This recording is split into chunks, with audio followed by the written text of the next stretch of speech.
दोस्तों, आज अपन देखेंगे प्लांट फिजियोलॉजी से बनने वाले सभी इंपॉर्टेंट क्वेश्चन के बारे में। दोस्तों, इस वीडियो में मैंने काफ़ी इंपॉर्टेंट क्वेश्चनों को शामिल किया है जो कि आपकी परीक्षा की दृष्टि से काफ़ी इंपॉर्टेंट है। दोस्तों, आप जितने ज़्यादा ऑब्जेक्टिव क्वेश्चन निकालते हो आपके सिलेक्शन के चांस उतने ही ज़्यादा बढ़ जाते हैं, तो आप ज़्यादा से ज़्यादा ऑब्जेक्टिव क्वेश्चन निकालें। आज का अपना पहला क्वेश्चन देखते हैं। Which of the following amino acid content sulphur? Methionine, arginine, histidine या फिर ट्रिप्टोफेन। तो दोस्तों, 3 एमिनो एसिड होते हैं, सिस्टीन, सिस्टाइन और मिथ्योनिन। इनमें क्या पता है, इनमें क्या पाया जाता है? सल्फर कंटेंट पाया जाता है। तो इसका सही आंसर क्या हो जाएगा? 1 number option, methionine. Next question है, plant which flowering below a critical day length of photoperiod ये are called long day plant, short day plant, day neutral plant या नन ऑफ दीज। तो इसका सही answer क्या हो जाएगा? 2 number option, short day plant. दोस्तों, ऐसे पौधे जिनको 12 घंटे से कम प्रकाश की आवश्यकता होती है उन्हें क्या कहते हैं? अपन शॉर्ट डे प्लांट कहते हैं। जिनके अपन उदाहरण देखें तो तंबाकू है, सोयाबीन है, राइस है और जो जितने भी खरीफ की फसलें हैं लगभग इनको शॉर्ट डे प्लांट में शामिल किया जाता है। उसके बाद आपको लॉन्ग डे प्लांट की बात करें तो लॉन्ग डे प्लांट को 14 घंटे से अधिक प्रकाश की आवश्यकता होती है और इनके भी आपको उदाहरण ध्यान रखना है। Wheat, barley, sugar beet, castor और जितनी भी रबी की फसलें हैं वो सभी इसमें आती है। उसके बाद आता है डे न्यूट्रल प्लांट, जिस पर दिन के जो अवधि होती, प्रकाश की अवधि, उसका कोई भी प्रभाव नहीं पड़ता है। जैसे उसका इनके उदाहरण ध्यान रखना डे न्यूट्रल प्लांट के। एक तो मेज हो गया, टोमेटो हो गया, बकवीट हो गया, सनफ्लावर हो गया, कॉटन हो गया और कुकुम्बर हो गया। इनको आपको अच्छे से ध्यान रखना है। नेक्स्ट क्वेश्चन है, photorespiration occurs in cell organelles. तो कौन सा ऐसा सेल ऑर्गन है जिसमें फोटो रेस्पिरेशन की प्रोसेस होती है? दोस्तों, इस प्रोसेस को अपन C2 साइकिल भी बोलते हैं और इसमें क्या होता है? एटीपी का निर्माण नहीं होता है ना। जो इस साइकिल में क्या होता है? एटीपी का निर्माण नहीं होता है और ये एक हार्मफुल प्रोसेस है जिसमें एनर्जी कंज्यूम होती है और ये क्लोरोप्लास्ट, पेरोक्सिसोम और माइटोकॉन्ड्रिया में होता है, तीनों में होता है ना। तो इसका सही आंसर क्या हो जाएगा? 4 number option, all of this. इनकी ये जो प्रोसेस होती है वो माइटोकॉन्ड्रिया, पेरोक्सिसोम और क्लोरोप्लास्ट तीनों में कंप्लीट होती है। The function of nucleus is DNA replication, RNA replication, chromatid separation या फिर राइबोसोम सिंथेसिस। तो दोस्तों, जो न्यूक्लियोलस का जो कार्य फंक्शन क्या है? तो राइबोसोम सिंथेसिस। इसका सही आंसर हो जाएगा 4 number option, ribosome synthesis. Next question है, the largest cell organelles is. तो सबसे बड़ा सेल ऑर्गन कौन सा होता है? न्यूक्लियस होता है ना। इसका सही आंसर क्या हो जाएगा? 4 number option, nucleus. Next question है, photorespiration process is found more in. तो जो मैंने अपन ने थोड़ी देर पहले जो फोटो रेस्पिरेशन प्रोसेस के बारे में बात की है वो सबसे ज़्यादा कौन से पौधों में देखने को मिलती है? C3 में, C4 में या फिर दोनों में या फिर नन ऑफ दिस। तो इसका सही आंसर क्या हो जाएगा? 1 नंबर ऑप्शन, C3 प्लांट में। फोटो रेस्पिरेशन जो प्रोसेस होती है मैक्सिमम किस में होती है? C3 प्लांट में होती है। नेक्स्ट क्वेश्चन है, the energy currency of cell. तो सेल की जो एनर्जी करेंसी होती है उसे वो क्या होती है? तो एटीपी। इसका सही आंसर क्या हो जाएगा? 3 number option, ATP. Oxygen evolved during photosynthesis come from. दोस्तों, जो फोटोसिंथेसिस होता है उस टाइम पे ऑक्सीजन निकलती है तो वो किससे टूट कर निकलती है? वाटर से, वाटर का फॉर्मूला होता है ना H2O, उससे या फिर CO2 से या फिर सोइल से या फिर एटमोसफियर से। तो इसका सही आंसर क्या हो जाएगा? 1 नंबर ऑप्शन, वाटर से। वाटर के अणुओं के टूटने से ऑक्सीजन निकलती है फोटोसिंथेसिस प्रोसेस में। मेज इज ए। मेज जो है वो कैसा पौधा है? C3 है, C4 है, केम प्लांट है या फिर नन ऑफ दीज। तो दोस्तों, जो मेज है वो C4 प्लांट है। दोस्तों, एक चीज़ आप एक तरीके से भी इनको याद रख सकते हैं आप। जैसे जो पौधे थोड़े हाइट में छोटे होते हैं वो लगभग किस में आते हैं? C3 प्लांट में आते हैं और जो पौधे थोड़े हाइट में लंबे होते हैं जैसे मक्का, ज्वार, बाजरा, ये किस में आते हैं? C4 प्लांट में। वहीं पे जो छोटे जैसे कि अपने गेहूँ हुआ, चावल हुआ, ये किस में आते हैं? C3 प्लांट में। Chlorophyll a content. दोस्तों, जो क्लोरोफिल ए होता है इसमें इसका फॉर्मूला क्या होता है? C55, H72, O5, N4 और Mg। तो इसमें क्या पाया जाता है? Mg, मैग्नीशियम पाया जाता है ना। इसका सही आंसर क्या हो जाएगा? 3 number option, Mg, magnesium. If a cell is placed in hypertonic solution it will. तो अगर अपन सेल को हाइपरटोनिक सॉल्यूशन में डालेंगे तो वो क्या होगी, इसका सही आंसर है 1 नंबर ऑप्शन, वो श्रिंक हो जाएगी, इनकी सिकुड़ जाएगी। दोस्तों 3 प्रकार के अपने सॉल्यूशन रहते हैं, एक तो होता है हाइपरटोनिक, एक होता है हाइपोटोनिक और एक होता है आइसोटोमिक।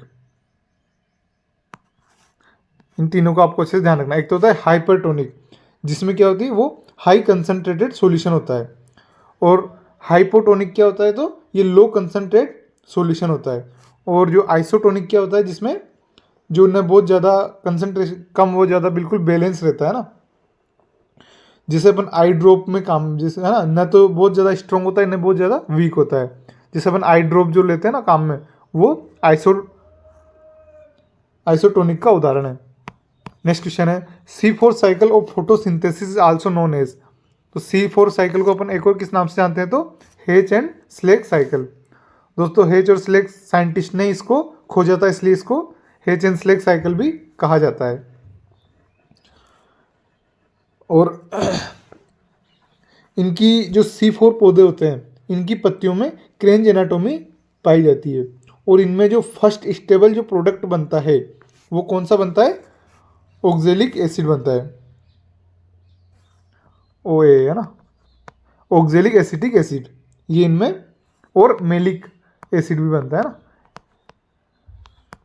फर्स्ट स्टेबल प्रोडक्ट कौन सा बनता है तो ऑक्जेलिक एसिटिक एसिड और मेलिक एसिड। और अगर आपसे C3 प्लांट में कौन सा फर्स्ट स्टेबल प्रोडक्ट बनता है तो PGA किन में बनता है, C3 प्लांट में, और C4 प्लांट में फर्स्ट स्टेबल प्रोडक्ट कौन सा बनता है, ऑक्जेलिक एसिटिक एसिड। दोस्तों ये काफ़ी बार पूछा जाता है, इसलिए मैं आपको रिपीट कर करके बता रहा हूँ ताकि आपके अच्छे से याद हो सके। नेक्स्ट क्वेश्चन है most effective light in photosynthesis. तो सबसे इफेक्टिव लाइट कौन सी होती है फोटोसिंथेसिस में, तो इसका सही आंसर क्या हो जाएगा, 3 number option red. Next question है सेल ऑर्गेनल्स नॉन एज डिक्टायोसोम। तो कौन सा सेल ऑर्गेनिज्म है जिसे अपन डिक्टायोसोम के नाम से भी जानते हैं तो गोल्जी बॉडी। दोस्तों जो गोल्जी बॉडी होता है ये सेल फॉर्मेशन में भी, सेल वॉल के फॉर्मेशन में भी सहायता करता है। Site for protein synthesis. तो जो प्रोटीन सिंथेसिस कहाँ पे होता है तो रफ एंडोप्लाज्मिक रेटिकुलम में। दोस्तों जो एंडोप्लाज्मिक रेटिकुलम होती है वो 2 प्रकार की होती है, एक तो रफ एंडोप्लाज्मिक रेटिकुलम और एक स्मूथ एंडोप्लाज्मिक रेटिकुलम। दोस्तों जो रफ एंडोप्लाज्मिक रेटिकुलम होती है उसकी सरफेस पर राइबोसोम अटैच होते हैं, जिन राइबोसोम में क्या होता है प्रोटीन का सिंथेसिस होता है। वहीं पे जो स्मूथ एंडोप्लाज्मिक रेटिकुलम होती है वो उस पर कोई राइबोसोम अटैच नहीं होते हैं, बिल्कुल स्मूथ होती है। वहाँ से कुछ उस जो स्मूथ एंडोप्लाज्मिक रेटिकुलम होती है उससे कुछ स्टेरॉइड का निर्माण होता है। वो स्टेरॉइड कौन कौन से है तो कोलेस्ट्रॉल है, प्रोजेस्ट्रोन है, या फिर टोपोप्लास्ट है ना, ये इनका निर्माण होता है। नेक्स्ट क्वेश्चन है following is essential fatty acid. तो इनमें से कौन से एसेंशियल फैटी एसिड है, तो इसका सही आंसर क्या हो जाएगा। दोस्तों ये दोनों ही एसेंशियल है ना, लिनोलिक और लिनोलेनिक। इसका सही आंसर क्या हो जाएगा, 3 number option both A and B, एक और 2 ना। दोस्तों 4 एसेंशियल फैटी एसिड होते हैं, इनको आप एक ट्रिक से याद रख सकते हैं, ओला ना, इस ट्रिक से आप इन चारों को याद रख सकते हैं। ओ से क्या बन जाएगा ओलिक एसिड, ओ से तो क्या बन जाएगा ओलिक एसिड, और एल से क्या बन जाएगा लिनोलिक एसिड, और फिर दूसरे एल से लिनोलेनिक एसिड, और ए से क्या बन जाएगा तो एरेचिडोनिक एसिड। इनको आप अच्छे से ध्यान रखना है। नेक्स्ट क्वेश्चन है स्मॉलेस्ट ऑर्गन ऑफ सेल। तो स्मॉलेस्ट ऑर्गन कौन सा है सेल का, न्यूक्लियस है, राइबोसोम है, माइटोकॉन्ड्रिया या फिर क्लोरोप्लास्ट है। तो इसका सही आंसर क्या हो जाएगा, 2 नंबर ऑप्शन राइबोसोम। राइबोसोम जो है वो स्मॉलेस्ट ऑर्गन है सेल का।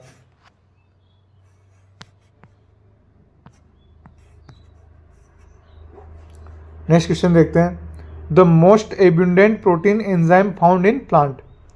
तो सबसे ज़्यादा कौन सा एंजाइम पाया जाता है प्लांट में तो रूबिस्को ना, RUBP कार्बोक्सिलेज या रूबिस्को एंजाइम पाया जाता है प्लांट में सबसे ज़्यादा। नेक्स्ट क्वेश्चन देखते हैं phosphodiester bond is present in. तो फॉस्फो जो डाइएस्टर बॉन्ड है वो किन के बीच में प्रेजेंट होता है तो न्यूक्लिक एसिड के बीच में ना, जो कि डीएनए आरएनए में पाए जाते हैं। नेक्स्ट क्वेश्चन है synthesis of protein from mRNA is called as transcription, translation, या फिर बोथ एक और दो, या फिर नन ऑफ दिस। तो इसका सही आंसर क्या हो जाएगा? 2 नंबर ऑप्शन, ट्रांसलेशन। दोस्तों ये प्रोटीन सिंथेसिस की एक प्रोसेस होती है जिसे अपन 2 भागों में बांट सकते हैं। एक तो सबसे पहले बनता है डीएनए से क्या बनता है? एमआरएनए बनता है, एमआरएनए, जिसे अपन क्या कहते हैं? ट्रांसक्रिप्शन कहते हैं, ट्रांसक्रिप्शन है ना। और उसके बाद एमआरएनए से क्या बनता है? एमआरएनए से बनता है प्रोटीन, प्रोटीन जिसे क्या कहते हैं? ट्रांसलेशन कहते हैं, ट्रांसलेशन है ना। सबसे पहले तो डीएनए से क्या बनता है? एमआरएनए, जिसे अपन क्या कह देते हैं? ट्रांसक्रिप्शन।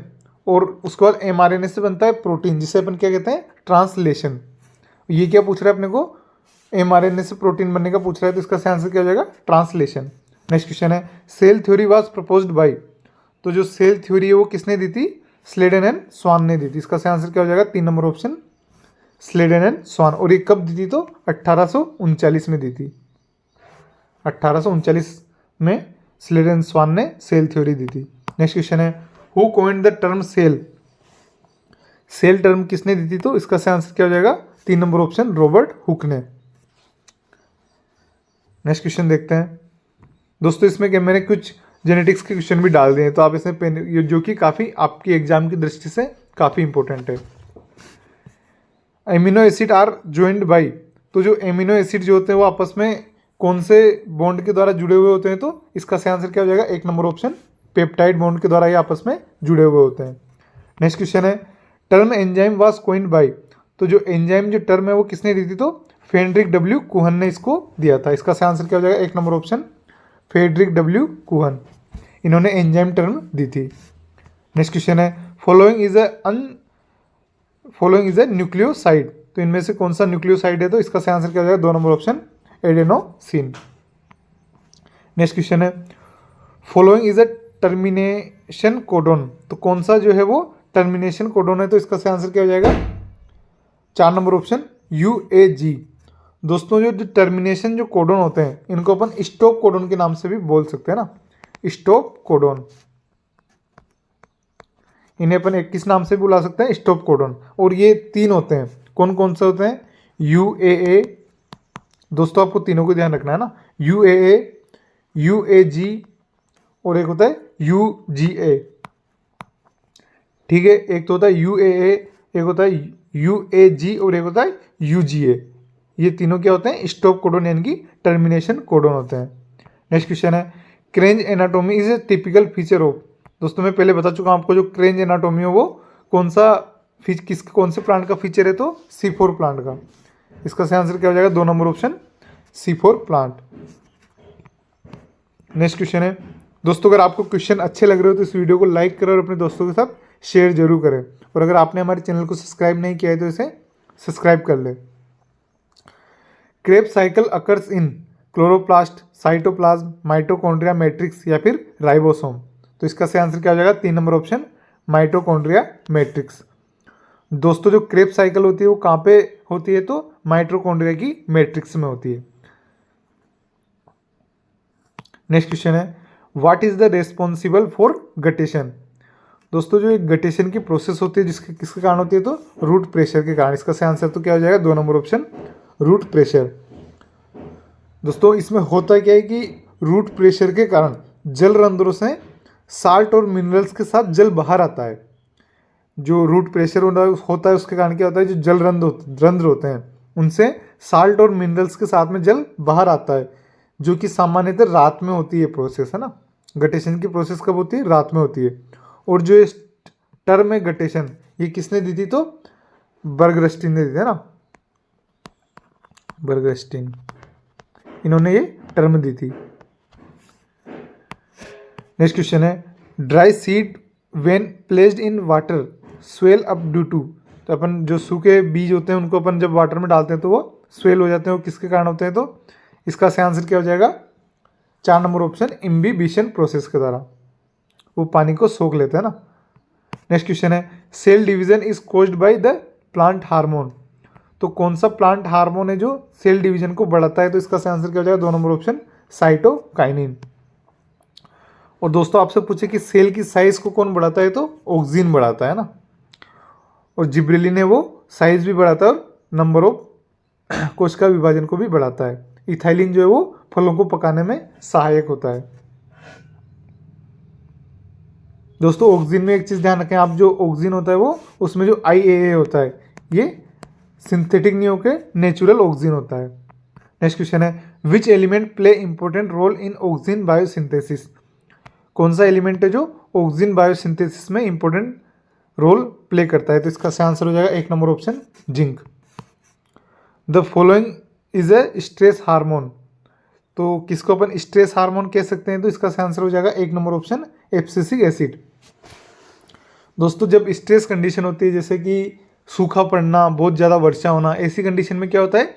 स्ट्रेस हार्मोन यानी कि एब्सिसिक एसिड रिलीज होता है, जो कि क्या करता है? पत्तों को झड़ा देता है ताकि पौधा मरे नहीं, है ना। नेक्स्ट क्वेश्चन है the inhibition of photosynthesis by oxygen is called as. दोस्तों ऑक्सीजन के फोटोसिंथेसिस अवरोध को जो ऑक्सीजन के कारण फोटोसिंथेसिस की प्रक्रिया में अवरोध उत्पन्न होता है उस इसे अपन क्या कहते हैं? वर्बर्ग इफेक्ट के नाम से इसको जानते हैं। इसका सही आंसर हो जाएगा 1 number option Warburg effect. Next question है साइटोकाइनिन आर मोस्टली प्रोड्यूस। तो जो साइटोकाइनिन है वो मोस्टली कहाँ पे प्रोड्यूस होता है? तो इसका सही आंसर हो जाएगा 2 नंबर ऑप्शन रूट अपेक्स पर। ETC and TCA cycle enzyme occurs in. तो जो ETC और TCA साइकिल होता है कहाँ पे होता है? इसका सही आंसर क्या हो जाएगा? 3 नंबर ऑप्शन माइटोकॉन्ड्रिया में।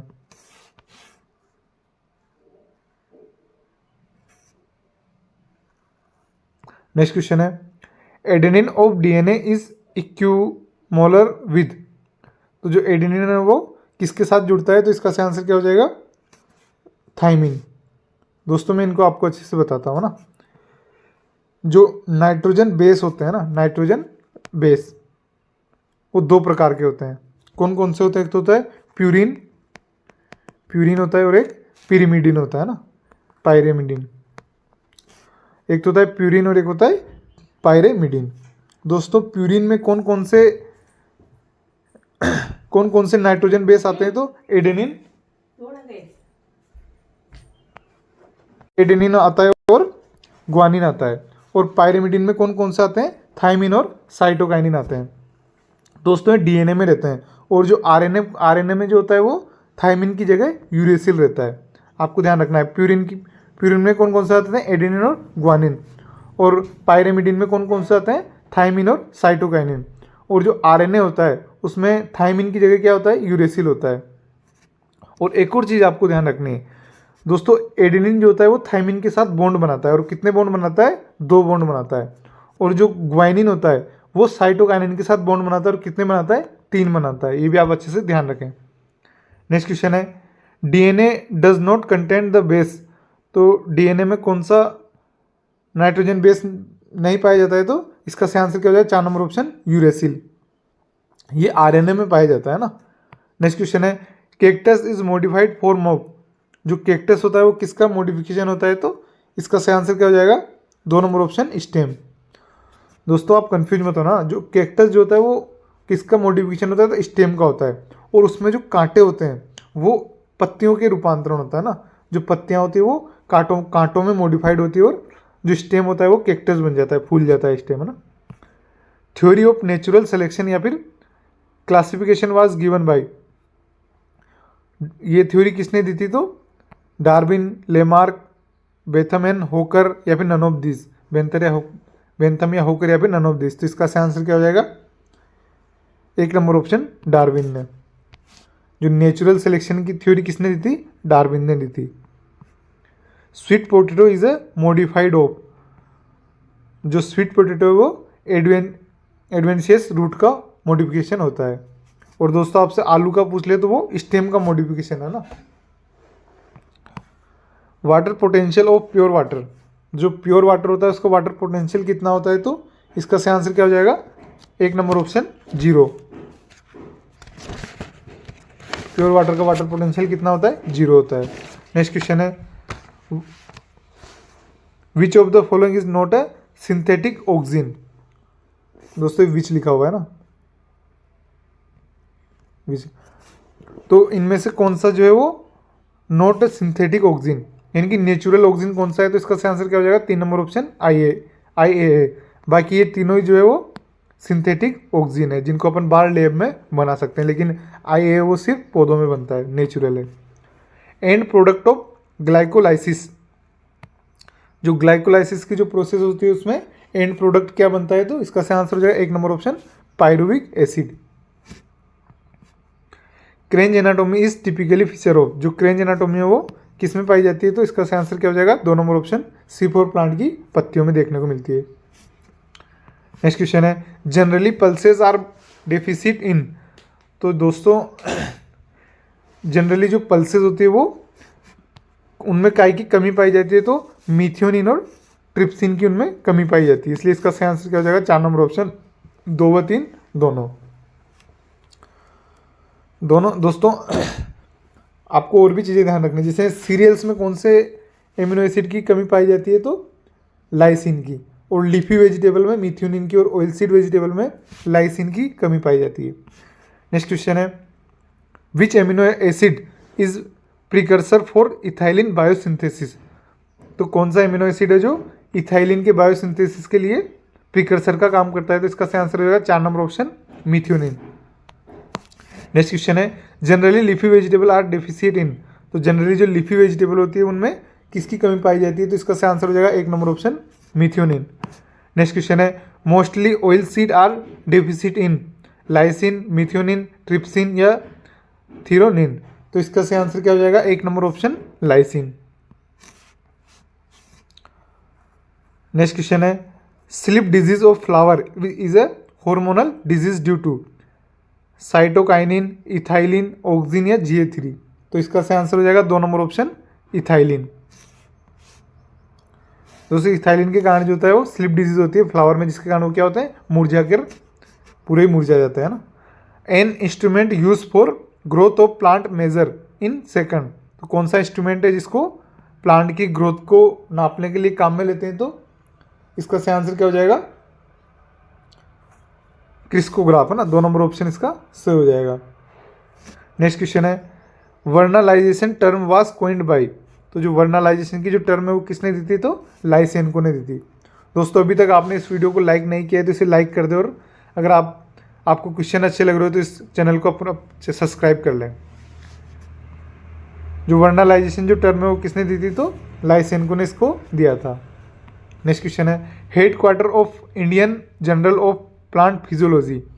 तो जो हेड क्वार्टर है वो कहाँ पे है? तो IARI नई दिल्ली में प्लांट फिजियोलॉजी की head quarter, journal of plant physiology की हेड क्वार्टर कहाँ पे?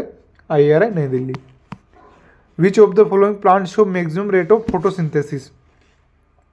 कौन सा प्लांट है जो जिसकी फोटोसिंथेसिस रेट मैक्सिमम होती है? तो इसका सही आंसर क्या हो जाएगा? 3 नंबर ऑप्शन मेज। दोस्तों ये काफ़ी इंपॉर्टेंट क्वेश्चन है, अगर आपको एक बार में याद नहीं होते तो स्पीड बढ़ाकर इस क्लास को दोबारा देख लें, क्योंकि ये क्वेश्चन आपके परीक्षा में एज इट इज आपको देखने को मिलेंगे। Which of the following is an immobile element with in plant. दोस्तों इनमें से कौन सा है जो पौधों में इनमोबाइल रहता है? तो कैल्शियम। दोस्तों जिन भी न्यूट्रिएंट्स के लक्षण जो है वो नई पत्तियों पे दिखाई देते हैं, जिन भी एलिमेंट जो पोषक तत्व होते हैं उनके लक्षण नई पत्तियों पे दिखाई देते हैं, जैसे कैल्शियम हुआ, बोरॉन हुआ, ये क्या होते हैं? इमोबाइल होते हैं प्लांट में। और जिनके मिड में दिखाई देते हैं वो कम मतलब मीडियम मोबाइल होते हैं ना, जैसे कि जिंक। और जिनका नई पत्तियों पे दिखाई देते हैं वो थोड़े से अधिक मोबाइल होते हैं ना, जैसे आयरन, सल्फर ये। और सबसे अधिक मोबाइल कौन से होते हैं? तो nitrogen, phosphorus, potash, molybdenum, magnesium, ये क्या होते हैं? हाईली मोबाइल होते हैं प्लांट में। नेक्स्ट क्वेश्चन है who suggest the florigen concept of flowering. तो फ्लावरिंग का जो फ्लोरिजन कंसेप्ट किसने दिया था, तो चिलाकियान ने दिया था ना। इसका सही आंसर क्या हो जाएगा, 3 नंबर ऑप्शन चिलाकियान। नेक्स्ट क्वेश्चन है, which of the following nutrients is fast mobile. तो इनमें से कौन सा न्यूट्रिएंट है जो फास्ट मोबाइल है। दोस्तों मैंने आपको अभी प्लांट बना के बताया था, उसमें नीचे नीचे कौन कौन से पोषक तत्व लिखे थे, NPK यानी कि नाइट्रोजन, फास्फोरस और पोटास, ये हाईली मोबाइल होते हैं प्लांट में। नेक्स्ट क्वेश्चन है, what will be the subtract और if respiratory quotient value is 1। दोस्तों RQ यानी कि रेस्पिरेटरी क्वेशेंट होता क्या है कि अपन कितनी ऑक्सीजन रिलीज कर रहे हैं और कितनी ऑक्सीजन एब्जॉर्व कर रहे हैं, कितनी CO2 यानी कि कार्बन डाइऑक्साइड रिलीज कर रहे हैं और कितनी ऑक्सीजन एब्जॉर्व कर रहे हैं, इसके रेशियो को अपन RQ बोलते हैं ना। मतलब कितनी ऑक्सीजन अपन रिलीज CO2 सॉरी है ना, कितनी CO2 अपन रिलीज कर रहे हैं और कितनी ऑक्सीजन एब्जॉर्व कर रहे हैं, इसके रेशियो को क्या कहते हैं अपन, रेस्पिरेटरी क्वेशेंट बोलते हैं। और दोस्तों आपको इन सभी का RQ का मान याद रखना है। प्रोटीन का कितना होता है, तो प्रोटीन का होता है 0.8 से 0.9 और फैट का कितना होता है, तो 0.7। उसके बाद आते हैं ऑर्गेनिक एसिड। ऑर्गेनिक एसिड का कितना होता है, तो मोर देन 1 से 1.33। उसके बाद आता है कार्बोहाइड्रेट। कार्बोहाइड्रेट का कितना होता है, 1 होता है। और ये क्या पूछ रहा है, किसका 1 होता है, तो इसका आंसर क्या हो जाएगा, 4 नंबर ऑप्शन कार्बोहाइड्रेट का। Which one has the lowest cuticular transpiration. तो किसका सबसे कम क्यूटिकल ट्रांसपिरेशन होता है, तो इसका सही आंसर हो जाएगा 3 नंबर ऑप्शन ओपनशिया का ना। दोस्तों ये एक प्रकार का कैक्टस ही होता है ना, इसकी मांसल मजबूत पत्तियां होती है जो कि कम से कम ट्रांसपिरेशन होता है उनसे। Starch give which type of colour with iodine. दो स्टार्च होता है वो कौन सा कलर देता है, तो इसका सही आंसर हो जाएगा 2 नंबर ऑप्शन ब्लू कलर। वहीं पे ग्लाइकोजन जो होता है वो रेड वॉयलेट कलर देता है। दोस्तों ये काफ़ी इंपॉर्टेंट क्वेश्चन थे और अपन कुछ इंपॉर्टेंट पॉइंट को भी देख लेते हैं जो कि आपकी परीक्षा की दृष्टि से इंपॉर्टेंट है। The dark reaction of photosynthesis occurs in stroma part of chloroplast. दोस्तों जो डार्क रिएक्शन होती है वो कहाँ पे होती है, स्ट्रोमा में होती है, और लाइट रिएक्शन ग्रेना में होती है। Photo respiration is a energy spending process. दोस्तों मैंने बताया आपको जो फोटो रेस्पिरेशन होती है वो कौन सी प्रोसेस होती है, एनर्जी स्पेंडिंग, यानी कि इसमें एनर्जी का लॉस होता है। Father of plant physiology. तो प्लांट फिजियोलॉजी के फादर कौन है, Stephen Hales. Most abundant protein in world. तो दुनिया में सबसे ज़्यादा कौन सी प्रोटीन पाई जाती है, rubisco. Avena curvature test is used for the bioassay. Of ये किसके लिए किया जाता है, ऑक्सीजन की बायोसी के लिए। Adenine and thymine are linked with 2 hydrogen bond. दोस्तों मैंने आपको अमीनो एसिड बताए थे, एडेनिन, ग्वानिन, थायमिन और यूएसिल ना। एडेनिन, ग्वानिन, साइटोकाइनिन और सॉरी दोस्तों एडेनिन, ग्वानिन, थायमिन और साइटोकाइनिन। एडेनिन, ग्वानिन, थायमिन और साइटोकाइनिन। जो एडेनिन और थायमिन के बीच में होता है वो डबल बॉन्ड होता है, और ग्वानिन और साइटोकाइनिन के बीच में 3 बॉन्ड होते हैं। सॉरी दोस्तों। उसके बाद आता है प्रोटीन सिंथेसिस टेक प्लेस। जो प्रोटीन का सिंथेसिस है वो कहाँ पे होता है, तो राइबोसोम में होता है। Darwin give the theory of evolution और नेचुरल सिलेक्शन। जो डार्विन है वो उन्होंने इवोल्यूशन की थ्योरी दी थी। नेक्स्ट स्लाइड है अपनी। Mitochondria are known as power house of cell wall. तो जो माइटोकॉन्ड्रिया उसे अपन सेल का पावर हाउस भी कहते हैं। और जो first product of CO2 fixation in C4 plant, oxalic acetic acid. Glycolysis और EMP pathway occurs in cytoplasm. तो जो ग्लाइकोलाइसिस जो प्रोसेस होती है वो कहाँ पे होती है, तो साइटोप्लाज्म में होती है। Sucrose is a non reducing sugar. जो सुक्रोज जो होती है वो नॉन रिड्यूसिंग शुगर होती है। Photosynthesis rate highest in C4 plant. दोस्तों जो C4 प्लांट होते हैं उनकी फोटोसिंथेसिस रेट हाईएस्ट होती है। Sugar which sweetest among the all sugar, कौन सी ऐसी शुगर होती है जो सभी शुगर में सबसे मीठी होती है? तो fructose.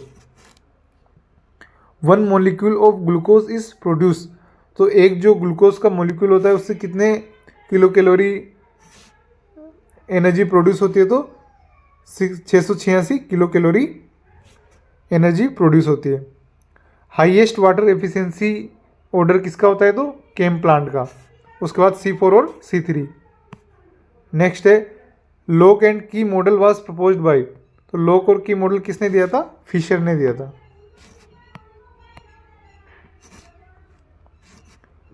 Term protein was coined bye, तो जो प्रोटीन जो टर्म है वो मोल्डर ने 1840 में दी थी। In India water molecule angle between H2 और O2, दोस्तों H2O2 के बीच में जो मॉलिक्यूल में जो एंगल होता है वो 105 डिग्री सेल्सियस